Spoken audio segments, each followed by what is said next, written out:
যারা বিশেষজ্ঞদের মুখের উপরে মিথ্যা কথা বলে এরা আর যাই হোক এরা দেশ দরদি হতে পারে না।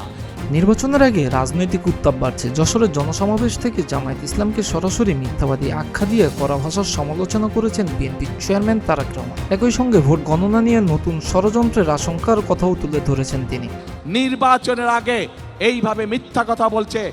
নির্বাচনের আগে প্রথমবারের মতো যশোরে রাজনৈতিক সফরে এলেন বিএনপির চেয়ারম্যান তারেক রহমান। সোমবার দুপুরে যশোর উপশহর কলেজ মাঠে আয়োজিত বিশাল জনসভায় তিনি সরাসরি আক্রমণ করেন জামায়াত ইসলামকে। তিনি বলেন, আপনারা জাতির সামনে মিথ্যা কথা বলেন আপনাদের অ্যাকাউন্ট হ্যাক হয়েছে। বিশেষজ্ঞরা প্রমাণ করেছেন অ্যাকাউন্ট হ্যাক হয়নি, বাঁচার জন্য আপনারা এখন মিথ্যা বলছেন। তারা পরিষ্কারভাবে বিভিন্নভাবে বলেছে যে আইডি এইভাবে হ্যাক হতে পারে না।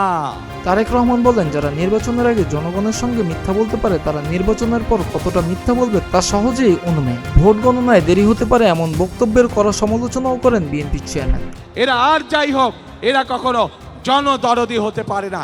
নতুন গল্প শুনছি, ভোট গণনায় নাকি অনেক সময় লাগবে। এই দেশের মানুষ ভোট দিতে ভুলে যায়নি। 91, 96, 2001 সালে ভোট দিয়েছে। ভোট গণনায় কত সময় লাগে মানুষ জানে। ও বাধাগ্রস্ত করতে একটি পক্ষ পরিকল্পিতভাবে মাঠে নেমেছে। ভোটের অধিকার রক্ষায় সবাইকে সতর্ক থাকার আহ্বান জানান তিনি। এদের একটাই পরিচয়, এরা মিথ্যাবাদী। একই সঙ্গে কোনো দলের নাম উল্লেখ না করে এনআইডি ও বিকাশ নম্বর সংগ্রহেরও অভিযোগ তুলেন তারেক রহমান। তিনি বলেন, মা বোনদের কাছে গিয়ে এনআইডি বিকাশ নাম্বার নেয়া এটাই তো সবচেয়ে বড় অসৎ প্রস্তাব। নিজেদের স্বার্থ সিদ্ধির জন্য মানুষের সামনে মিথ্যা কথা তুলে ধরছে।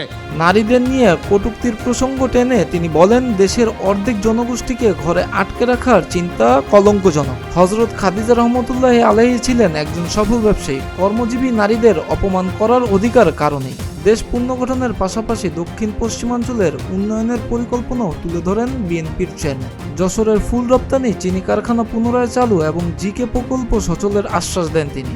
জনসভায় বক্তব্যের শেষ পর্যায়ে যশোর ও কুষ্টিয়া অঞ্চলের 7 জেলার 22 জন বিএনপি মনোনীত প্রার্থীর হাতে ধানের শীষ প্রতীক তুলে দিয়ে সবাইকে তাদের বিজয়ী করার আহ্বান জানান তারেক রহমান। মিরাজ হোসাইন, প্রতিদিনের বাংলাদেশ।